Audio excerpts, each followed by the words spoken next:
T. Lee, Intercity Press, on behalf of the Free UN Coalition for Access. Thanks a lot for the briefing. I wanted to know if you could, I'd asked here, and I was told to ask, I guess, local, so I'm going to ask you. How did it work in Bangassou when people pulled out? What was the UN's role in kind of negotiating it? There were various accounts saying that they had agreed to pull out. One of them on BBC said that they agreed to pull out if the UN would stop firing, and made some reference to the UN taking sides. There's discussion of this Cardinal Dieudonné Zapalinga. But what exactly, who in the UN system was part, did the UN play a mediating role, or was its military activity actually one of the things being negotiated in that process? And then separately, there are these new reports of sexual abuse by the Ugandan troops that were in CAR looking for Joseph Kony that have come out. And I just wondered, if with the UN presence there, what's your awareness, what's MINUSCA's awareness of those charges, and is there any possibility for accountability given the history of external troops' abuses in CAR? Thanks. Yeah. Right. In terms of the UN, obviously, you know, it had an impact. The fact that we were directly targeted and our base was directly targeted in Bangassou had an impact on our response. I should also say, though, that we had a number of people fleeing to our base, displaced, and so we had to look after them. I can tell you that we certainly remained very much engaged with the local authorities and with the local population.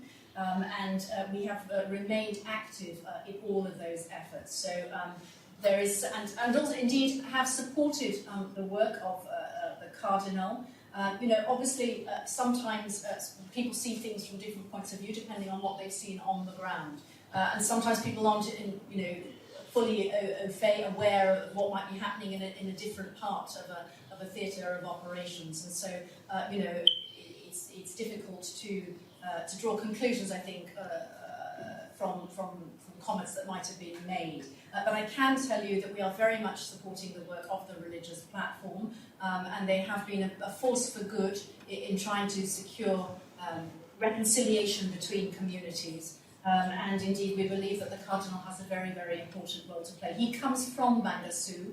He's a respected member of the community, but I should say that he himself has been threatened in Bangassou as well. So he is a very brave man, and we are full of admiration for his efforts and very much supportive of all efforts, indeed, which are seeking to calm tensions and to mediate between the sides and to remove those armed elements from Bangassou.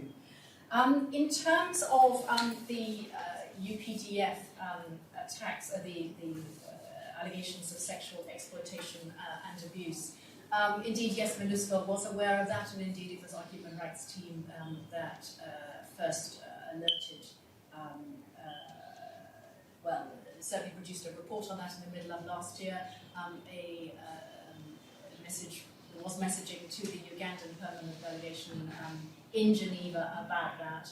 I'm not quite sure where things stand at the moment, and we have sent a letter from here as well to follow up on that to the Ugandan Minister of Foreign Affairs. So that is something that we are certainly aware of, and indeed, you know, we have compiled a report on that. I can let you have more details on that as to where things stand precisely at the moment.